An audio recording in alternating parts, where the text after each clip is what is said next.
Bueno, pues bienvenidos compañeros. Aquí en esta ocasión tenemos un interesantísimo tema que se llama Teorías sobre el origen de la vida con Ili Gilberto Soto Espinosa. En esta ocasión, la verdad es que tiene una trayectoria bastante grande, muchísimo, muy grande.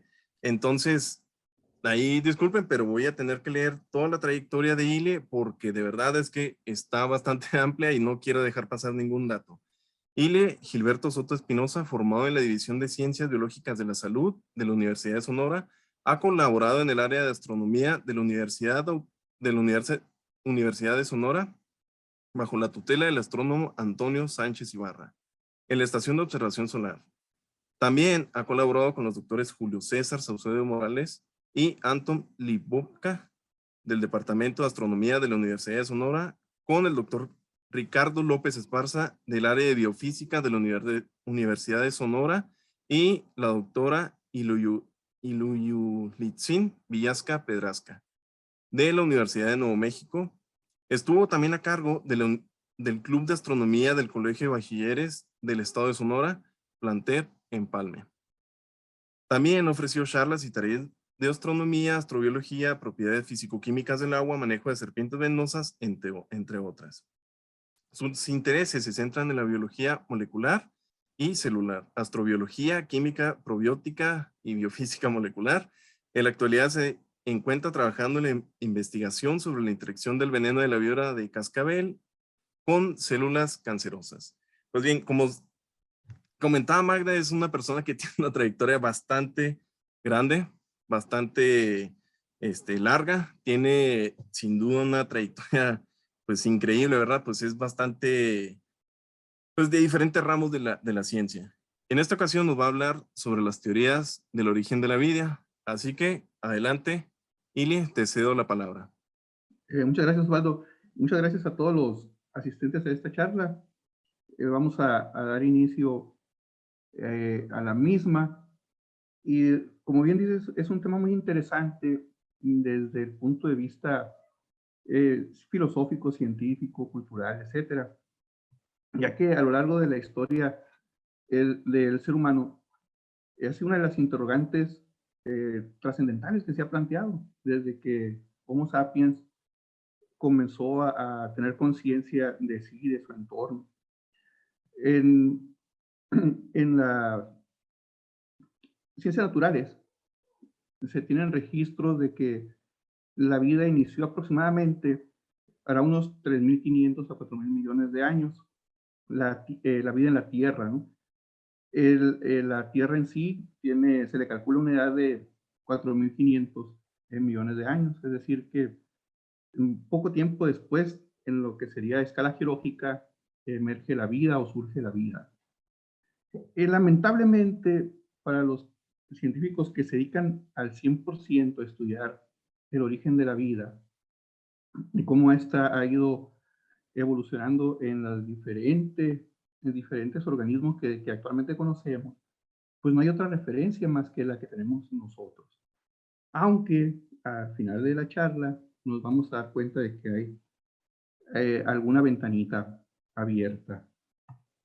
Vamos a dar entonces inicio a lo que son las teorías. Hay muchísimas teorías sobre el origen de la vida. Prácticamente a lo largo de la historia de la ciencia moderna se han tenido muchas ideas, pero vamos a hablar esta tarde de de las que tienen más arraigo o las que se han estudiado más. Y vamos a comenzar con el creacionismo. ¿Por qué? Porque fue realmente la primera teoría ha, que se ha creado, redundando en el término, para explicar el origen de la existencia de los organismos. Cada cultura ancestral tuvo su propio mito, su propia idea sobre qué había dado origen a la vida. Y para todos fue algún dios o algún grupo de dioses.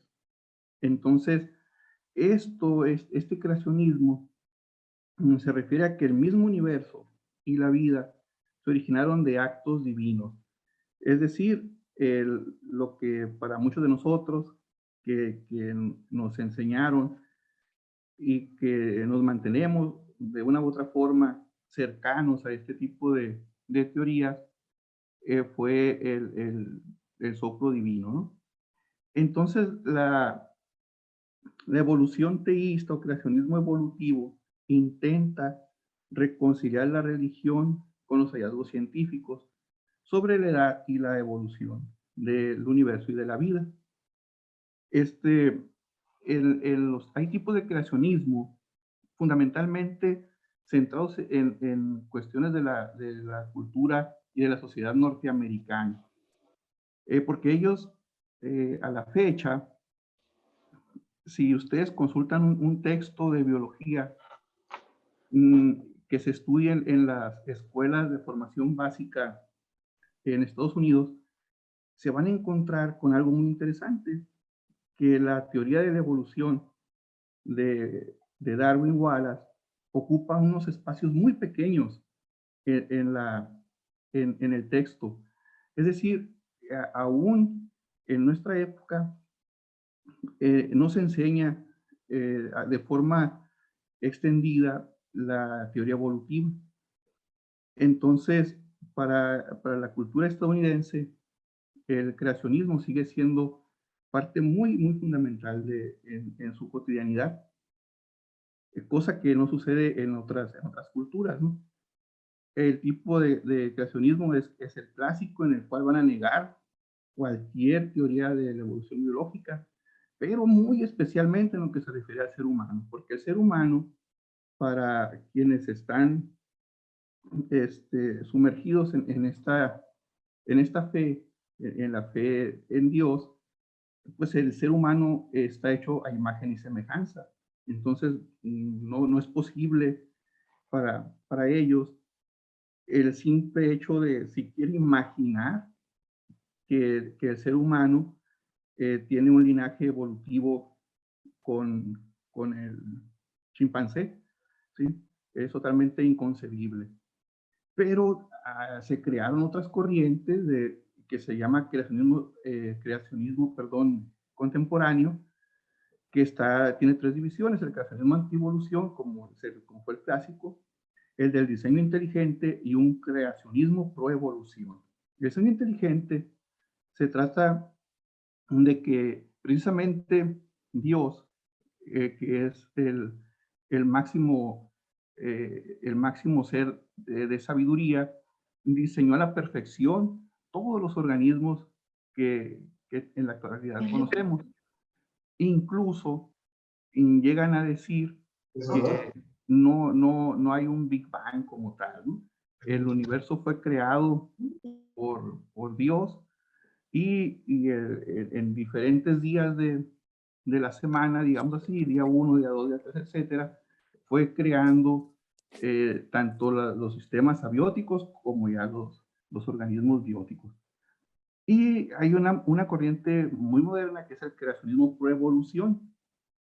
Me llamó mucho la atención que ya en las últimas, digamos, años de la vida de Juan Pablo II, el Papa antes de Benedicto XVI, es decir, los papas antes del actual, ya había él mandado a sus teólogos a que hicieran ahí algunos, digamos, consensos en el cual la Iglesia Católica aceptara la evolución, pero a partir de los organismos primarios creados por Dios. Es decir, que una generación de vida por evolución biológica no es aceptada todavía, aunque sí tratan con esto de compaginar las dos áreas, ¿no? O las dos creencias, tanto científicas como religiosas.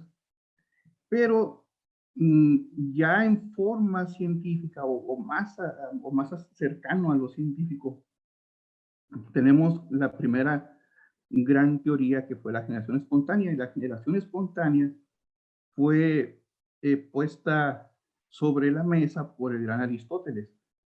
Él la desarrolló a profundidad. Él observaba y sugería, y lo que él observaba sugería que de los productos en descomposición surgían organismos. Él veía que de la carne salían moscas, que de lugares húmedos salían larvitas, ¿sí? Del fango salían gusanos. Entonces él decía que los organismos se iban generando a partir de restos orgánicos. Y la sabiduría que propuso Aristóteles prevaleció por siglos, muchísimos siglos. Y fíjense qué interesante, personajes de la ciencia que nosotros admiramos bastante, como son René Descartes, Bacon y Newton, que son del siglo XVI, más o menos, XVII, que ellos confiaban en esa teoría y la defendían. Entonces, las ideas de Aristóteles fueron bastante arraigadas y tenían mucho que ver en esto que también podía compaginarse con la religión. Pero en el año de 1626 nació el primer científico que vino a refutar esa teoría, y él fue Francesco Redi. Y también otro que apoyó y refutó de una forma mucho más eficiente la teoría de la generación espontánea fue Lázaro Spallanzani. Pero quien lo llegó a demostrar de una forma más contundente todavía fue Luis Pasteur. Las biografías de ellos se pueden leer en un libro muy bonito, muy fácil y muy clásico, que se llama Los cazadores de microbios, de Paul de Cruz, que desde 1926 fue escrito y se sigue vendiendo mucho. Y yo realmente lo recomiendo mucho, sobre todo a los jóvenes, para que vean qué tan apasionante fue la vida de muchos de ellos. Viene también la historia de Leeuwenhoek, que es muy bonita. Entonces, ¿cómo fueron estas refutaciones? Bueno, vamos a decir lo que John Needham experimentó por allá en el 1745. Él dijo, es que las cosas se generan espontáneamente. Y para demostrarlo, puso a hervir un líquido. Lo puso a hervir, hirvió, y lo dejó. Entonces, al tiempo, observaron que había cosas ahí dentro. Entonces dijo, ven, ahí está la prueba. La vida se genera espontáneamente. Entonces, Spallanzani dijo, no, fíjense bien, lo que pasa es que él efectivamente hierve el líquido, lo esteriliza, mata las bacterias que están ahí dentro, pero no lo protege. Yo lo voy a proteger y van a ver que no va a crecer nada. Y efectivamente lo tapó, pasaron días y no creció nada. Y él dijo, por eso no se genera la vida espontáneamente. Y en esas dos imágenes vemos los experimentos de cada uno. Pero no era suficiente porque decían, bueno, entonces, ¿por qué se siguen formando moscas? ¿Por qué siguen saliendo gusanos? Etcétera, etcétera. Entonces Redi fue un poco más allá y perfeccionó el experimento. Y esto es lo interesante de las ideas científicas, que los experimentos se van perfeccionando y se van encontrando cosas más interesantes. Redi hizo lo siguiente: en tres recipientes diferentes colocó trozos de carne. Uno lo dejó sin cubrir, el otro lo cubrió, lo aisló, digamos, nada más del ambiente, y al otro le puso algunas capitas de gasa o un trapito. Entonces, en el primero, pues entraron las moscas y pues a los días era un mosquero tremendo, ¿no? Entonces decían, ven, ahí está, por eso hay generación espontánea. Pero realmente, si hago lo que sigue, que es tapar la carne, pues la carne se va a podrir, se va a descomponer y no va a haber nada. Entonces le dijo, ¿se dan cuenta? En el otro decían que hay generación espontánea, pero yo estoy demostrando que no es cierto. Entonces, ¿pero por qué decían hay mosca? Pues simple y sencillamente porque la mosca deja larvas donde se posa y esas larvas crecen. Y esas larvitas y esas moscas que emergieron de las larvas, él lo demostró utilizando esas gasas. Entonces, así dijo, por eso se da esa eso que ustedes llaman generación espontánea, porque realmente hay un contacto de la mosca con la carne, deposita la larva y sale la mosquita nueva, deposita el huevecillo, sale la mosquita nueva. Para los que alguna vez tuvieron la oportunidad de ver a sus abuelas hacer carne seca o carne machaca, no sé si fueron observadores y se dan cuenta que la señora salía cada cierto tiempo al tendedero a quitarle unos puntitos blancos a la carne, pues esos puntitos blancos de la carne eran los huevecillos que las moscas depositaban, y para que no se contaminara, pues muy constantemente iban las abuelas que preparaban carne seca para luego hacer la machaca, a quitarle y a limpiarla de las larvas. Entonces, un tiempo después, llega Pasteur en 1864 y él utiliza unos matraces con cuello de cisne. Este experimento estaba también mejor diseñado y con otro tipo de instrumentos, de materiales, perdón, en el cual él vació un líquido en el matraz, después le hizo el cuello de cisne, lo pone a hervir, lo esteriliza y lo deja en cierto tiempo expuesto al aire. Si se dan cuenta, él no tapó el cuello del matraz, la boca del matraz, no la tapa, la deja expuesta. Entonces, ¿qué pasó ahí? Ahí las bacterias que ingresaban al matraz se quedaban en esta parte del cuellito de cisne.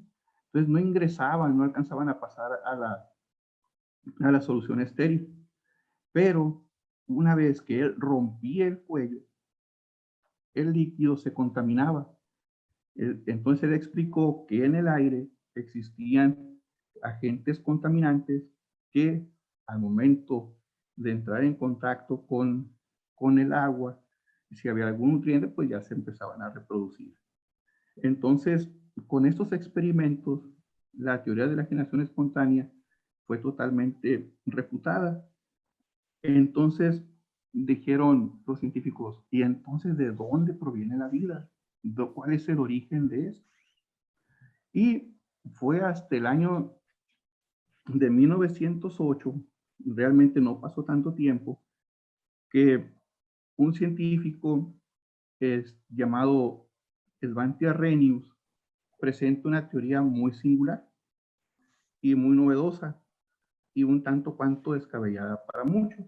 Él proponía que la vida había llegado a la Tierra desde el espacio exterior en forma de bacterias o de algún otro organismo. Entonces, dijeron todos, bueno, pues será cierto esto, habrá que investigar. Y empezaron ellos, los científicos, a desarrollar ideas sobre esta teoría, la cual fue llamada panspermia. Y la panspermia nos dice precisamente que la vida fue originada en el espacio y llegó a la Tierra. Pero realmente nos dice, si somos más detallistas, que la vida llegó a la Tierra de fuera, mas no nos dice cómo se originó, y la gran pregunta seguía siendo cómo se originó la vida. Entonces, la panspermia hasta la fecha sigue siendo una teoría que se está estudiando y que sigue siendo plausible de que pueda dar la respuesta al origen de la vida. ¿Qué pasó entonces? Años después, llegan dos científicos muy importantes para la química y para la biología, Alexander Oparin, ruso, que vivió de 1894 a 1980, y JBS Haldane, o John Burdon Haldane, que vivió de 1892 a 1964. Haldane para la biología evolutiva es muy importante porque él es uno de los científicos padres de la teoría de la evolución sintética o teoría sintética de la evolución, en la cual se agruparon algunas series de conocimientos que han permitido evidenciar que la evolución biológica existe, ya no como teoría, sino como un hecho. Entonces, ahí en la década de los años 20 del siglo pasado, Alexander Oparin, él propuso que la vida se había originado mediante evolución química y escribió un libro muy interesante.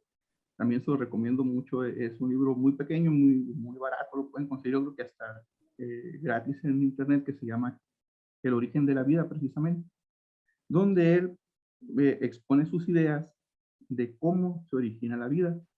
Él, él dice que se dan condiciones físico y químicas que permiten que sustancias que estaban dispersas logren unirse y formen moléculas que van a dar paso a moléculas orgánicas, que van a dar paso a los primeros seres vivos. Y por su parte, Haldane llegó a las mismas conclusiones. Entonces, esa teoría se le conoce precisamente como teoría de la evolución química de Oparin. ¿Y cuáles son las premisas que da, digamos, o los postulados que da esta teoría? Oparin dice que la Tierra primitiva no tenía oxígeno libre, es decir, la atmósfera de la Tierra primitiva era una atmósfera reductora, es decir, con muy poquito oxígeno. Pero sin embargo, había sustancias como el hidrógeno, el nitrógeno, el metano y el agua, que al reaccionar entre sí permitían que se liberara oxígeno, por lo que el ambiente pasó de ser reductor a poco ser un ambiente oxidante. Entonces, en esa tierra primitiva existieron y se dieron las condiciones de temperatura y de radiación solar que afectaron estas sustancias, que permitieron que se agruparan en unas gotitas muy pequeñas que él llamó coacervados. Y estos se fueron acumulando en los mares, océanos primitivos, hasta que dieron lugar a moléculas biológicas que fueron con el tiempo capaces de reproducirse. Y este coacervado también sigue siendo una de las teorías que se estudian muy a profundidad en la actualidad. Más adelante vamos a ver también qué hay ahorita en lo que a coacervados se refiere.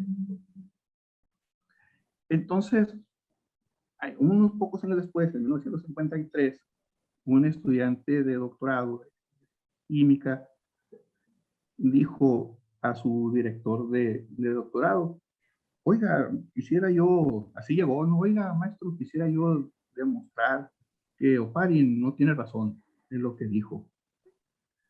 Y el estudiante es Steiner Miller y su profesor es Urey.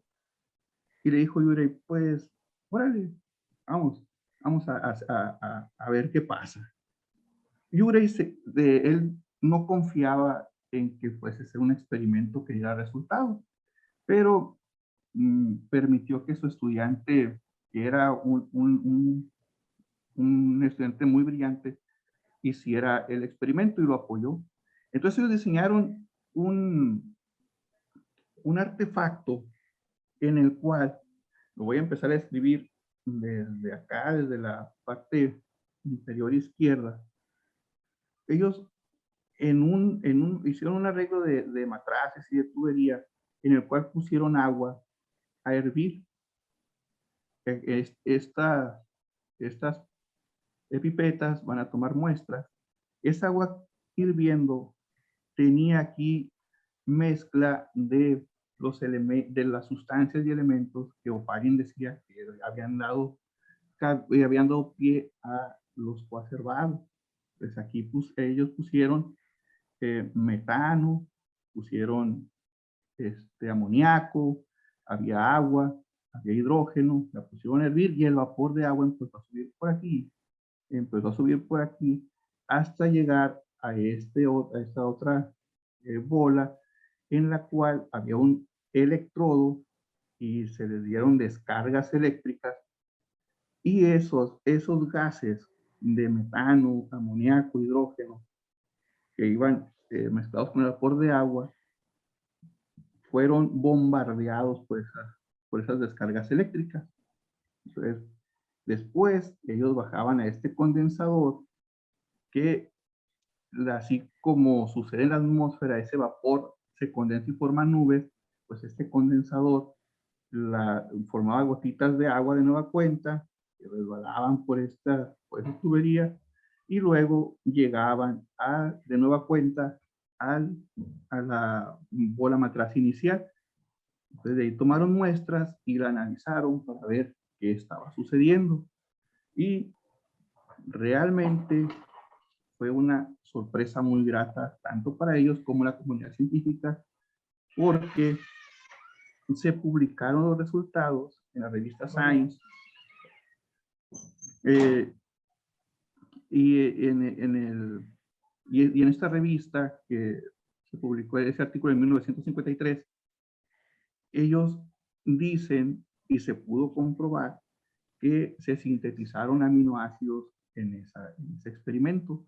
Y los aminoácidos son unas moléculas muy importantes porque son los que forman las proteínas.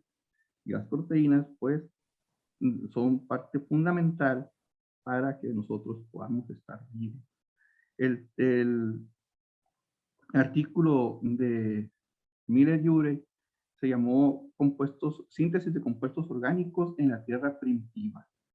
Yo lamentablemente no lo tengo original, pero sí tengo la copia y me gusta mucho de repente volver a leerlo porque es algo maravilloso lo que lograron. Pero ahí no paró la cosa. Mejoraron el arreglo experimental y Juan Oro, un español, en 1960 logró sintetizar moléculas orgánicas más complejas como el ácido fórmico, el ácido láctico y maravillosamente la adenina. Y la adenina es una base nitrogenada que es importantísima porque es parte del ADN y del ARN, que son moléculas pues que también tienen una importancia biológica suprema. Sin el ADN nosotros realmente no podríamos estar acá, ¿no? ¿Y qué pasa? Bueno, como, como ya estaba ahí esa propuesta, alguien dijo, bueno, pues ya se había descubierto en esos años también la estructura del ADN por Watson y Crick. Entonces alguien dijo, oh, entonces pudo haber sido que realmente la vida no haya sido una evolución química, sino que la vida pudo haber surgido realmente, se pudo haber originado a partir del ARN, y se le llama a esa teoría el mundo del ARN. El ARN es un ácido nucleico formado por una sola cadena de ribonucleótidos. Esta cadena está formada por una ribosa, que es el azúcar, un grupo fosfato, una 4 bases nitrogenadas, que aquí yo puse las dos moléculas para que veamos que hay una diferencia entre el ADN y el ARN. Este es el ARN, que se compone de citosina, guanina, adenina y uracilo. En cambio, el ADN es citosina, guanina, adenina y timina. Esas son sus bases. Entonces, ¿por qué decían estos científicos que propusieron la teoría que el ARN pudo haber sido el precursor de todo? Pues porque es una molécula tan importante, puesto que dirige las reacciones intermedias de la síntesis de proteínas. Aparte, hay varios tipos de ARN. Tenemos ARN mensajero, tenemos ARN de transferencia, ARN ribosomal, microARN, ARN cortos, etcétera. Y estos van a actuar como reguladores de la transmisión de datos de información genética o como catalizadores del mismo. Entonces, las primeras ideas de esta teoría del mundo ARN surgieron, como decías anteriormente, muy poco tiempo después, en 1963. Y en 1968 por los biólogos moleculares Alexander Rig y Carl Woese, en esos años respectivamente. Y en 1986, después de que se 60, 40 años por allá, no, 20 años, el bioquímico Walter Gilbert es el que utiliza por primera vez la expresión del mundo ARN. Y Carl Woese es un biólogo también muy importante porque el árbol de la vida moderno, que se utiliza cuando se estudia biología, él lo propone y él dice que parte de 3 dominios, ¿no? Y de 5 reinos y ya va desarrollándose por el árbol de la vida. Entonces, esa teoría se basa en la capacidad del ARN de almacenar, transmitir y duplicar información genética de la misma forma en que lo hace el ADN. Y el ARN tiene una característica que es de especie molecular prístina, de las que luego se van a derivar el ADN y las proteínas. Prístina quiere decir que es lo más puro que pueda haber. Entonces, hay 2 esquemas, espero que sí los puedan ver bien.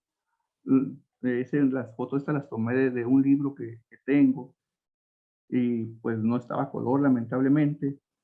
Y entonces el mundo RNA o ARN tiene 2 esquemas, ¿sí? Que en el esquema 1, que es la base que sustenta el mundo RNA, dice que el RNA fue la macromolécula más pura que existió antes de las proteínas y el DNA. Y el proceso para llegarse al DNA se derivó del RNA. El RNA pasa por un ribosoma, los ribosomas a las enzimas proteicas y estas al final producen el DNA. Y ya la versión del mundo RNA prebiótico nos dice que hay una sopa prebiótica, como también se le llegó a conocer a ese caldo que hirvieron Miller y Urey. Esa sopa prebiótica surge una síntesis espontánea que va a producir mononucleótidos estereoquímicos. Estos, por polimerización estereoespecífica no enzimática, va a producir el RNA, el cual por selección va a crear familias de RNA autorreplicantes. Por evolución va a surgir el ribosoma, que va a evolucionar enzimas proteicas y por catálisis se va a producir el DNA. Y el DNA, pues ya sabemos la mayoría de nosotros, si no es que todos, qué función tiene en la biología. Entonces, hasta ahí son las teorías más importantes, ¿no? que se conocen al momento. Ha habido otras que no han tenido tanto impacto, como por ejemplo la teoría de la arcilla, en la cual se menciona que a través de minerales que son capaces de lograr duplicarse, se pudo llegar al DNA. Pero esa teoría no ha tenido ningún énfasis, ninguna importancia, ni ha sido tan estudiada como estas últimas. Entonces, más recientemente, también se han realizado experimentos y se han realizado observaciones en la cual se han presentado algunos hallazgos importantes que estos nos podrían dar más luz sobre el origen de la vida. ¿Por qué? Porque se ha explicado cómo es que están las macromoléculas biológicas presentes, pero hasta el momento no se ha demostrado ni se ha podido explicar exactamente cómo es que surge. Por ejemplo, a principios de este año, en Alemania, en un laboratorio, se crearon coacervados en forma muy controlada en rocas a las cuales se les sometieron a temperaturas constantes y a flujos de energía en el cual se pudieron quedar coacervados. Otro hallazgo muy importante es que se encontró etanolamida en el espacio. Y algo que también causó mucho impacto es que se recibieron imágenes de la superficie marciana en las que al parecer hay hongos. Y además se siguen estudiando regiones en el espacio galáctico e interestelar con la finalidad de encontrar moléculas de interés biológico, así como sus abundancias, dependencia de temperatura y su posible origen o ruta hacia los aminoácidos. En la cuestión de los coacervados en el laboratorio, aquí este artículo que se publicó en Nature Chemistry, el que está de acceso libre, por si alguien lo quiere leer o yo se los puedo compartir con mucho gusto. Este artículo se titula de que se dieron condiciones dentro de rocas, de polos de rocas de no equilibrio, de fisión, mantenimiento y selección de protocélulas coacervadas. Entonces, esta imagen resume el total del artículo o de la investigación. Esa línea punteada blanca es una interfase de gas-agua. Hacia arriba hay polímeros secos, hacia abajo hay partículas que fueron dopadas con destroza y con RNA.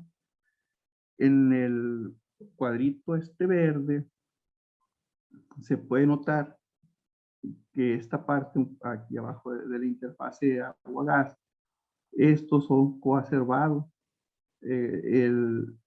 Estos coacervados al momento de formarse se forman como pequeñas gotitas muy pequeñitas y luego coalescen, es decir, se van uniendo y van formando estructuras más grandes, en las cuales ya se podrían ahí desarrollar ya moléculas orgánicas. Y esto es lo que proponía la teoría de Oparin Haldane.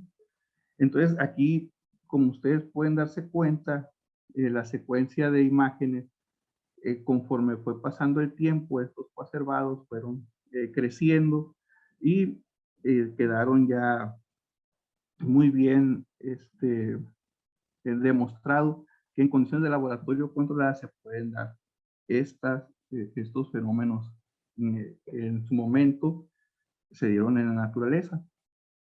Ahora, en la detección de moléculas prebióticas utilizando el telescopio ALMA, que está allá en Chile, es muy importante porque de las moléculas que se detectan con este telescopio se van catalogando y se van poniendo a disposición de los científicos y ahí te dice que en qué región del espacio se encuentran dichas moléculas y se busca que sean moléculas que tengan que ver con la generación de moléculas prebióticas. Es decir, se tienen que cumplir ciertas características, sobre todo de qué elementos van a contener esas moléculas para que se puedan catalogar e investigar y proponer como posibles agentes que dieron origen a organismos muy fundamentales siempre para que se pueda considerar que una molécula sea prebiótica es que debe contener carbono, por supuesto, hidrógeno, oxígeno, nitrógeno, fósforo.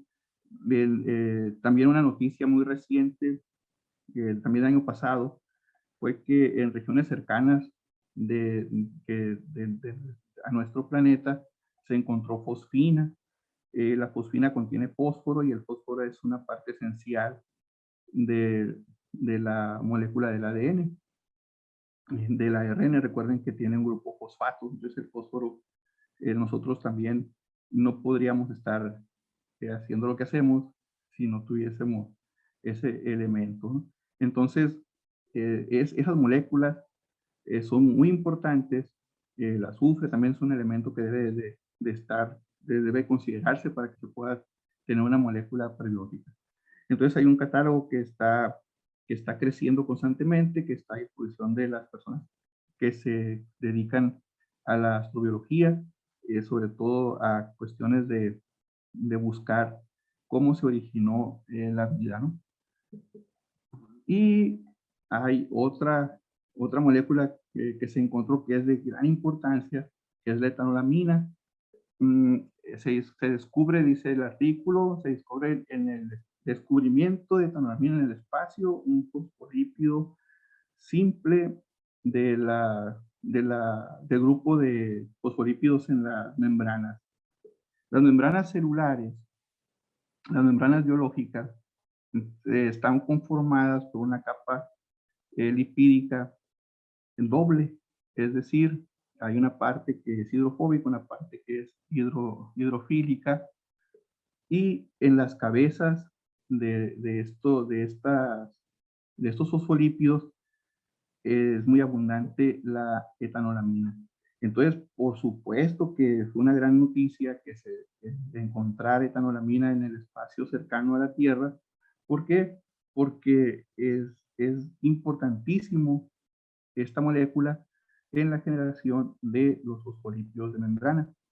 Y aquí abajo, en esta sección, los autores del artículo proponen las rutas que pudo seguir, las reacciones químicas que pudo seguir estos moléculas previas para que pudieran llegar a formar la etanolamina y esta llegar a la Tierra y poder ser parte de los fosfolípidos de la membrana. Y finalmente voy a citar este otro artículo de mayo del 2021 que se llama Hongos en Marte, evidencia de crecimiento y desarrollo en secuencias de imágenes. Desde que se enviaron las primeras ondas al planeta Marte, creo que por ahí en 97, no recuerdo bien, 97, 98, de la Mars Pathfinder, se busca siempre que los instrumentos que salgan de la Tierra, que vayan a la Luna, que vayan a algún planeta y que vayan a posarse en la superficie de ellos, vayan completamente estériles. ¿Por qué? Pues porque llevar una bacteria o un virus de aquí de nuestro planeta hacia la superficie de otro planeta, pues podría ser, digamos, en cierta manera catastrófico. Cuando regresa, si se tiene la oportunidad de regresar, como fue el regreso del hombre cuando fue a la Luna y que regresó, se pone en cuarentena para desinfectar y se toman muestras de lo que se trajeron de polvo que viene en los instrumentos o bien de muestras de roca. Por ejemplo, algunas se trajeron muestras de roca. Se han enviado así también muchas fotografías de Marte y se han dado cuenta o descubrieron que hay unas estructuras en esas fotografías muy semejantes a, hongos del tipo Basidiomyceto, que los Basidiomycetos son unas estructuras, unos hongos, así como los que tienen la bolita típica, ¿no? Que es un tipo de Mario Bros, así es. Entonces, estos se vieron en las imágenes, pero no solamente fue ese hallazgo, sino que también se han enviado fotografías de estructuras que aparecen y desaparecen en el tiempo, como si fuesen micelios que tienen su ciclo de vida. El micelio es la parte del hongo que a simple vista no se logra ver porque es el crecimiento del hongo.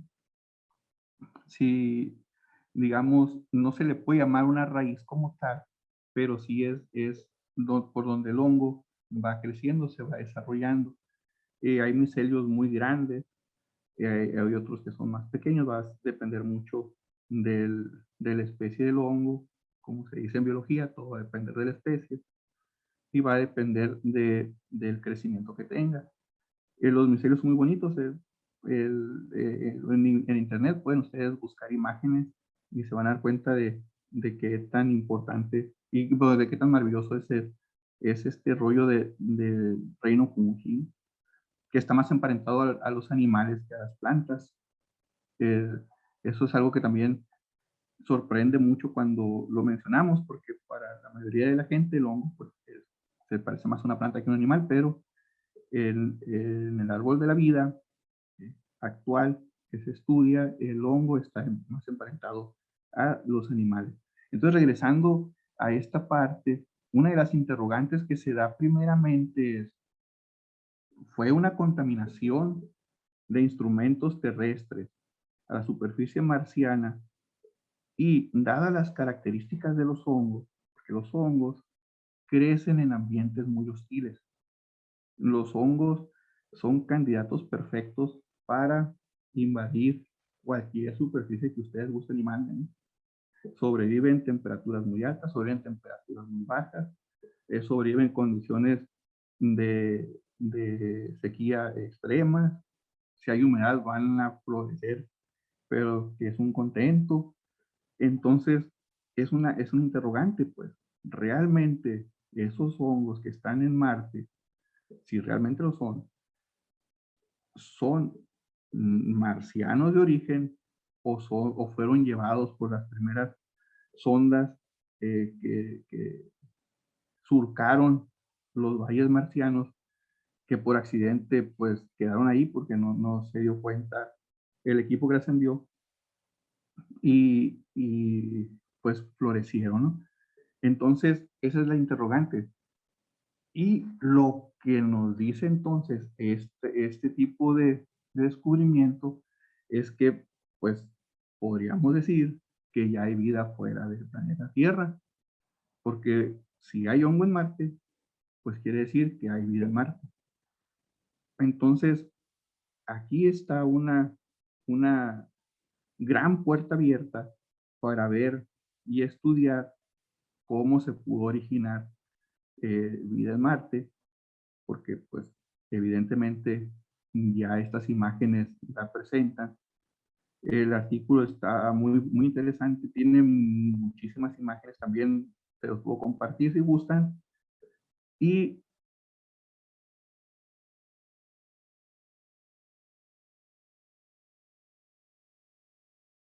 una contaminación por instrumentos terrestres o bien si fue una emergencia de vida ya en un planeta fuera de nuestra Tierra. Y sería un hallazgo también sumamente interesante. ¿Por qué? Porque pues por el instinto de evolución biológica podría a partir de estos tal vez crearse organismos más eficientes, ¿no? No estoy diciendo con esto que los hongos no sean organismos eficientes. Si no fueran eficientes, pues no colonizarían ambientes tan extremos. Hasta por mi parte, pues ya sería todo. Espero que haya sido un poco ilustrativa para ustedes o un tanto ilustrativa para ustedes y eh, pueden vamos a tener una sección de preguntas y respuestas a partir de este momento que quedan abiertas para que podamos resolverlas y seguir platicando. Por su atención, muchas gracias y adelante con confianza.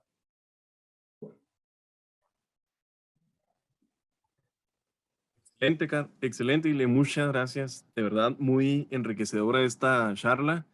Y bueno, como comentabas, vamos a continuar aquí con la sección de preguntas, así que si alguien tiene alguna pregunta, puede decirla por medio aquí del audio de Zoom o escribirla aquí en el chat de comentarios.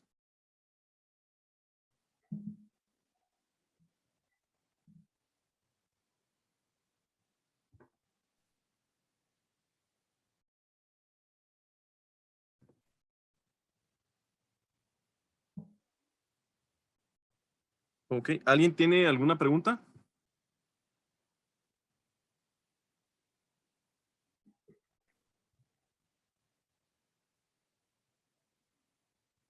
Bueno, Billy, yo tengo una preguntita ahí. al principio estabas comentando sobre las teorías, ¿verdad? Y Así es. después nos fuimos a los artículos. Yo entiendo que antes pues no había, digamos, una forma como ahorita la tenemos para los artículos científicos, ¿verdad? Para escribir así, detallar absolutamente, pues básicamente todo el proceso y todo lo que va detrás de ese artículo. Antes pues era básicamente, pues bueno, sí había textos largos y todo eso, ¿verdad? Y ahorita ya tenemos muy específico o muy bien estructurado cómo se hacen los artículos científicos. Entonces lo que me llamó la atención fue que antes, pues, no había, digamos, ese conocimiento como el que se tiene ahora de que las bacterias y virus y demás microorganismos están en el medio ambiente. Ahorita mismo, pues, estamos rodeados de ellos. Yo creo que en una sola habitación probablemente sean, o en un espacio más pequeño probablemente sean más, este, pues, seres vivos, si se le podría llamar así, que toda la población de la Tierra, al menos de humanos. Entonces me llamó mucho la atención que antes pues hacían experimentos así que a lo mejor ahorita suenan un poco más simples en comparación a los experimentos que se hacen ahora y pues la verdad es que es algo bastante a la vez emocionante de que podamos ver el avance científico que se ha tenido en estos tiempos. Sí, es que realmente en aquellas épocas también se escribía. De hecho, hay una editorial que se llama Elsevier, que es viejísima, esa editorial alberga muchos artículos científicos, muy específicamente en cuestiones de salud y de ciencias exactas. Pero la diferencia es que no tenemos la forma de conseguirla. ¿Por qué? Porque son artículos que están en museos, por ejemplo, o que pertenecen a la Royal Society. Entonces, antes era muy difícil que todo el mundo accediera a ellos. Se utilizaba mucho cartas, ¿no? Cartas de la sociedad de astronomía, cartas de la sociedad botánica, etcétera, etcétera. Los anales, por ejemplo, todavía en la época de Albert Einstein, los anales de física. Entonces, al final de cuentas, ellos exponían sus trabajos en esas reuniones y quedaban en especie de memoria. Afortunadamente, en la actualidad, con lo voy a decir, ¿no? con, con, el, con la forma en cómo se sistematiza el conocimiento científico, con las reglas que hay para que un artículo o un experimento, un experimento se pueda publicar, que debe cumplir con muchos requisitos, pues afortunadamente se pueden mantener ese tipo de publicaciones y quedan resguardadas en bases de datos electrónicas que ahora son mucho más fáciles de conseguir. Si tienes dinero para pagar los artículos, los pagas. Si perteneces a una universidad, tienes el privilegio de poderlos obtener porque la universidad se encarga de cubrir esos gastos. En ocasiones, los investigadores pagan de su bolsa las publicaciones.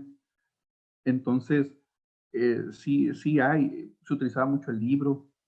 Por ejemplo, Darwin escribió todo un libro de sus investigaciones, de sus observaciones a lo largo de ese recorrido de 5 años que hizo en el Bagre, ¿no? Y su obra culmen pues fue El origen de las especies. Él escribió otros libros, El origen del hombre también, etcétera. Entonces, debemos sentirnos afortunados en nuestra época de la facilidad que tenemos para accesar a la información y para comunicarnos. Y a la vez también a la desinformación, lamentablemente. Sí, pues es parte Sí, es parte del de... juego, ¿no? Bueno, entonces aquí en los comentarios pregunta Abelardo, ¿podría comentar algo sobre la especulación que se hace respecto a la vida basada en el silicio? Sí, fíjate que esa parte es muy interesante. El silicio tiene propiedades muy, muy semejantes al carbón. La diferencia es que el carbono es es el elemento fundamental, ¿sí? En las moléculas biológicas. Pero en la actualidad, el silicio forma parte de la vida emergente o de la vida sintética. Entonces es algo muy interesante. Pues esta liga es de astronomía, ¿no? De astrofísica. Y pero sí sería muy interesante que habláramos en algún momento de la vida o de la biología sintética, porque realmente es un tema muy interesante, está muy estudiado, hay muchísima comunidad científica trabajando en biología sintética, tanto de biólogos como físicos, matemáticos, eh, personas que se dedican al desarrollo del software, por ejemplo, hacen trabajos maravillosos en esta parte.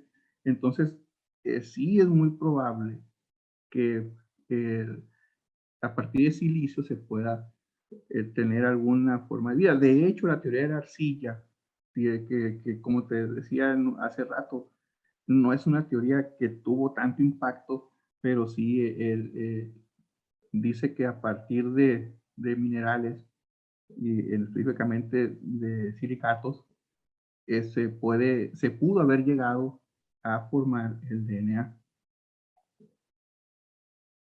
¿Ok? Bueno, la siguiente pregunta la hace Ulises de la Torre, Tócoli. ¿Qué tan cierto es que el experimento de Miller no ha sido posible replicarlo y que hubo un error en los gases de la atmósfera primitiva? Fíjate que sí se replicó y de hecho una de las mm, reglas para poder publicar un artículo científico es que el experimento se pueda replicar y que cuantas veces lo repliquen los resultados sean los mismos.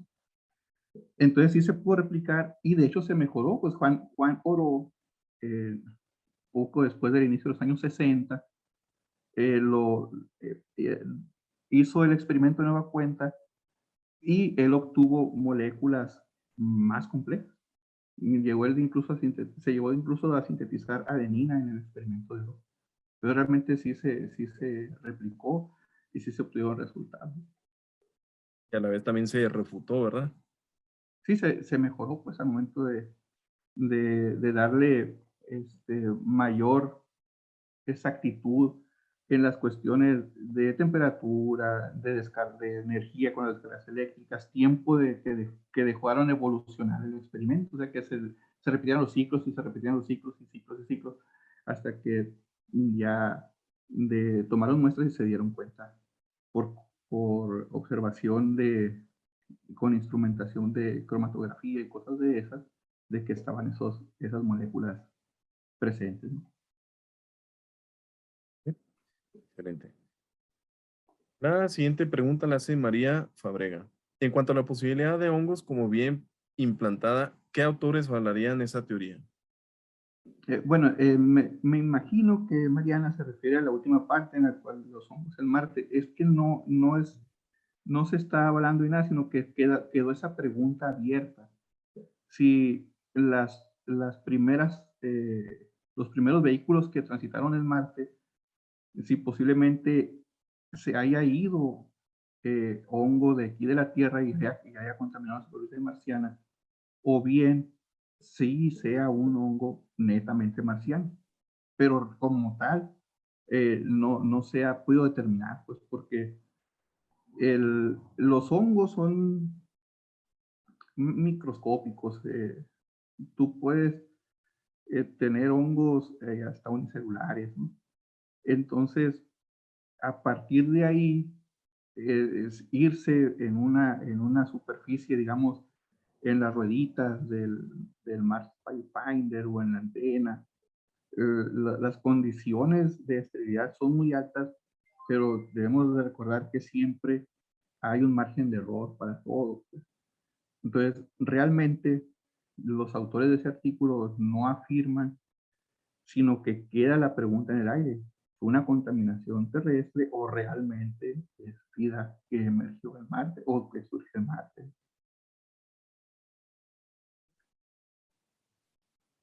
Y pregunta Jaime, ¿y después de ese hallazgo fotográfico no se decidió mantener a la sonda?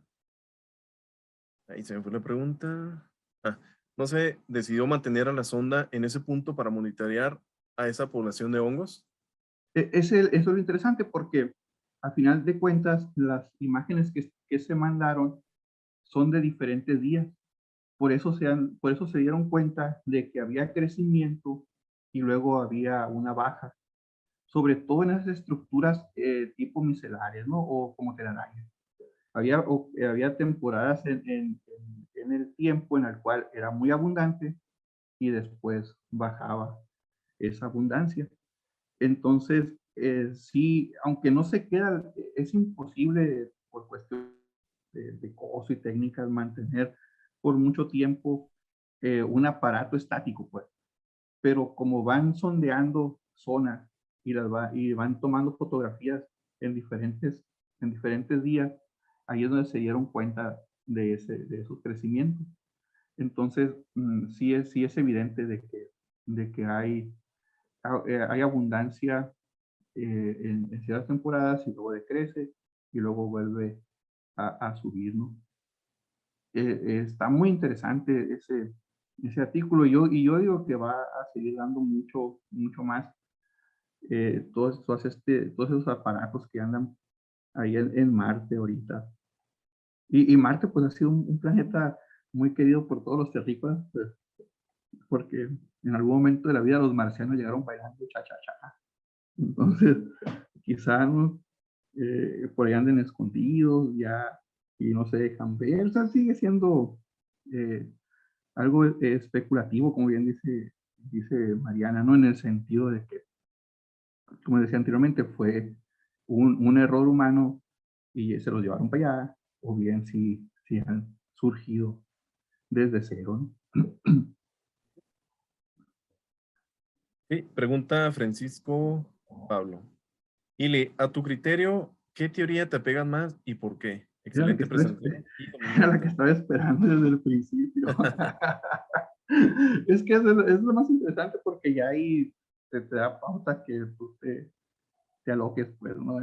Sí, sí. En tus ideas y saques todo lo que traigas, desde lo más guajiro hasta tal vez lo más sensato.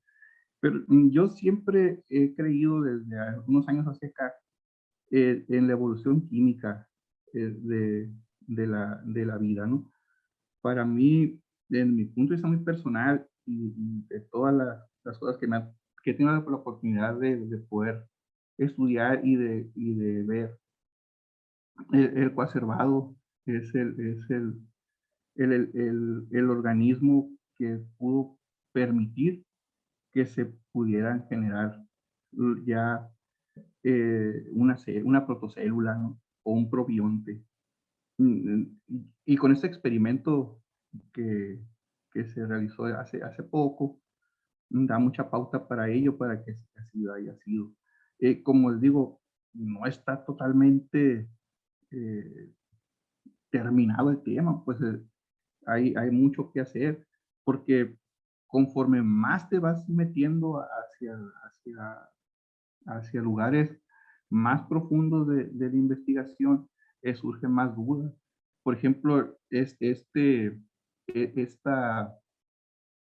este experimento a mí me gustó mucho porque fue dado bajo condiciones de no equilibrio, pues. Entonces, cuando hay condiciones de no equilibrio y te permite que surjan estos coacervados, pues está muy interesante porque se supone que la atmósfera primigenia no estaba en equilibrio. Entonces, no estaba, las condiciones eran muy caóticas. Entonces, por eso yo hasta ahorita eh, me inclino más hacia el lado de la teoría de la evolución química. Bien. Ahora continuamos con las preguntas de Facebook. Preguntan, según tu punto de vista, ¿cuál ha sido la teoría más polémica? Pues, la verdad, el creacionismo. Ujú. Porque fíjate que todo el mundo cree que el creacionismo es muy sencillo. No es cierto. No es tan sencillo porque simple y sencillamente para poder crear una teología como la desarrolló, por ejemplo, Tomás de Aquino, un teólogo importantísimo, él sentó bases que hasta la fecha siguen siendo muy estudiadas. Y, y uno puede decir, bueno, pero es que ellos están repitiendo lo mismo y lo mismo y lo mismo, y la ciencia se va reinventando, cada día va descubriendo más. Entonces, en eso es precisamente en lo que radica el, el quid de la cuestión, porque a pesar de que la ciencia se está reinventando, no le han podido netamente refutar con un argumento sólido que su teoría está incorrecta. Y de otra forma, ellos tampoco han podido refutar un argumento sólido que la ciencia esté equivocada. Entonces, aquí viene algo que a mí me llama mucho la atención y que trato de compartirle a toda la gente. Ni la ciencia, ni las ideas de fe deben estar peleadas, pues. Eso ya quedó atrás. Si presumimos de que estamos en una época de suma ilustración, de mucho avance, entonces debemos de comprender que es un acto de fe y el acto de fe pues, no tiene nada que ver con la ciencia. Grandes pensadores han plasmado sus ideas siendo profundamente religiosos. Tenemos a Newton, por ejemplo, tenemos a Galileo, dicen que el mismo Einstein también era profundamente espiritual. Stephen Jay Gould, uno de los paleontólogos más grandes que ha existido, un divulgador de la ciencia fenomenal, él decía que son la ciencia y la religión son magisterios que no se sobreponen, es decir, no tienen nada que ver uno con el otro. Entonces, en ese sentido, yo creo que va por ahí, ¿no? Desde mi punto de vista es eso. Controversial. Y bueno, pues muchísimas gracias por su exposición, lo felicito, dice Manuel Antonio Sánchez Castro. Y vuelve a la persona que hizo la pregunta, Neirigias Nering, que hizo la pregunta de según tu punto de vista, ¿cuál es la teoría más polémica? Pero no hay que dejar de tener en cuenta la carga social que tienen las creencias, en lo que él comenta. Sí, precisamente por eso, porque como son actos de fe, entonces no podemos sobreponer uno sobre el otro. La sociedad, bueno, voy a irme un poquito más a cuestiones netamente sociales, ¿sí? Porque así lo está planteando. Entonces, la cultura evoluciona mucho más rápido que cualquier otra cosa. Nosotros ahorita decimos los que creemos o los que no creemos, decimos nuestro punto de vista y para muchos de nosotros no queremos convencer a nadie de lo que creemos. Incluso yo cuando trabajo con los jóvenes o con adultos en las pláticas, yo no quiero convencerlos, ¿no? De que los conservados es la neta del planeta. No los quiero convencer de que la vida llegó en un meteorito de alguna parte muy remota del espacio. Yo solamente pongo lo que hay científicamente demostrado y cada uno de nosotros va a creer lo que su intelecto, su cultura y su formación a través de sus años de vida le digan que es lo correcto. Y yo no voy a pelear con ellos. ¿Sí? Entonces, el, el asunto aquí es que la sociedad tiene sus reglas y nosotros, no sé si todavía México sea altamente católico o quizá ya las ideas protestantes o de otras religiones se estén imponiendo o los mexicanos ya estemos dejando de creer. Entonces, sí, él tiene mucha razón de que la sociedad influye bastante en esto, pero, por ejemplo, yo tuve muchos maestros que siempre decían, y nunca les pregunté si era por costumbre o no, pues decía, bueno, pues nos vemos el lunes con el favor de Dios. Entonces, para muchos les puede decir, porque son científicos, ¿no? Que por el favor de Dios, es que no tiene que ver la creencia en un ser superior con tus estudios científicos. tú puedes creer y ser un ferviente creyente del Dios que tú quieras y ser un excelente científico. No sobreponen, pues. Y, y yo tengo algunos años que, que he dicho, así como ahora, en el siglo XXI, decimos, ve nomás los aztecas, qué piratas, ¿no? Adoraban a Huitzilopochtli y adoraban a Quetzalcóatl y ve los dibujos esos. Bueno, quizá en el año 3480, cuando la vida a lo mejor sea silicio, como decía la compañera, no recuerdo, y esos organismos digan, de ese vato, en eso creían los del siglo 2, 3, 4, ¿no? Los últimos 2000 años, 3000 años, en eso creían que, pues, que atrasados estaban, ¿no? Entonces, eso va evolucionando conforme las culturas van evolucionando también. Entonces, ahorita ya no confiamos en Osiris, ¿sí? Confiamos a lo mejor en Dios como Dios, a nosotros confiamos en Dios como Jehová, o confiamos en Dios como Mahoma, ¿sí? Entonces, perdón, como Alá, porque Mahoma es el profeta. Entonces, eh, ahí no podemos decir categóricamente que estás en un error y que yo estoy en lo cierto, porque son magisterios que no se sobreponen. Cada uno tiene su razón de ser y cada uno busca a su manera mejorar la sociedad. Eso sí es algo que estoy convencido, ¿no? Cada uno, la ciencia, la religión, a su manera buscan mejorar la sociedad. Sí, cada quien. De hecho, en el grupo de astronomía, pues se trata de evitar esos temas tanto religiosos como políticos para evitar ahí, pues, bueno, peleas, controversias que al final de cuentas no llevan a nada.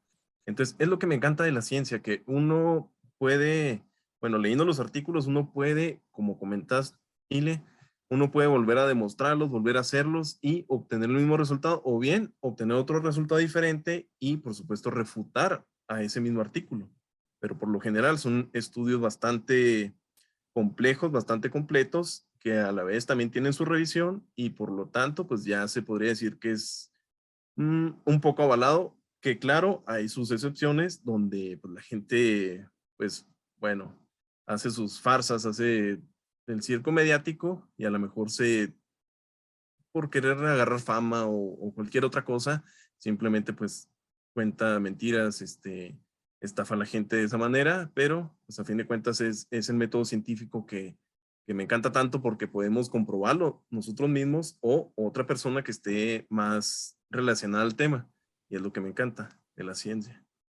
A Ujú. diferencia, por ejemplo, de la religión o la política, que cada quien tiene su postura, que cada quien tiene sus ideas y pues bueno, ya cada persona es un mundo.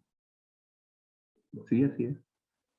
Sí, y se ha hecho siempre, pues, el relojero ciego el, hay un libro de Richard Dawkins que se llama El relojero ciego y él en su tesis inicial dice es que ellos no han cambiado esa, esa, esa premisa o ese argumento de que fue alguien que diseñó el universo de una manera tan precisa como un relojero diseña su reloj, ¿no?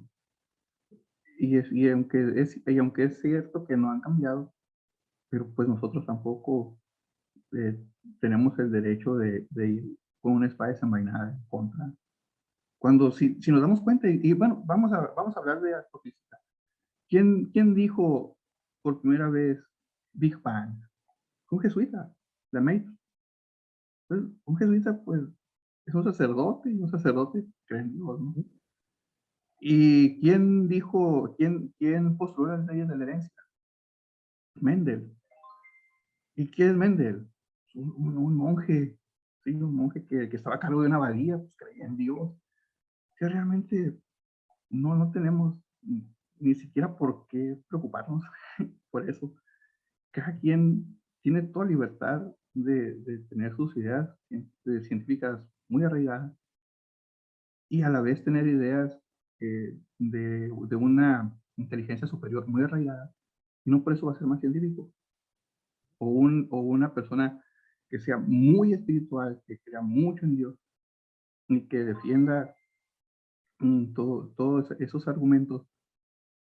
Si es un gran científico, no por eso va a ser un mal creyente. No, al contrario.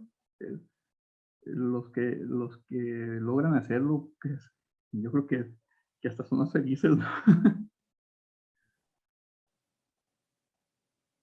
Ok, muchas gracias, Ile. De verdad, estuvo excelente la charla.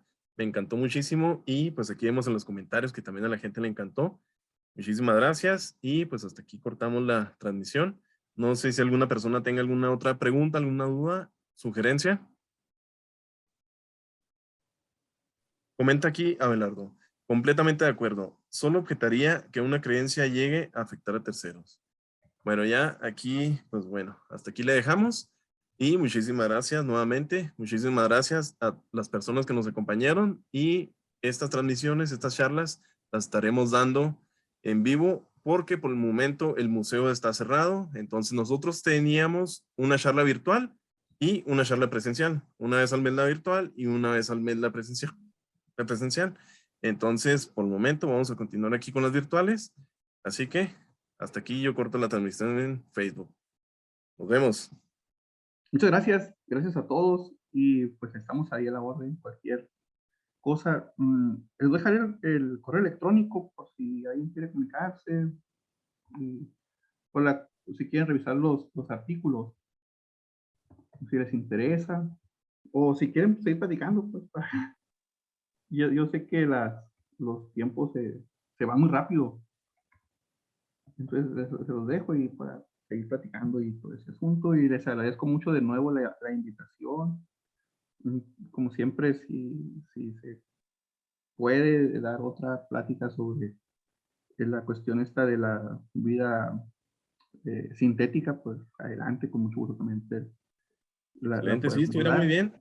Agendado para la próxima charla. Vida sintética sería un excelentísimo tema para continuación de esta charla.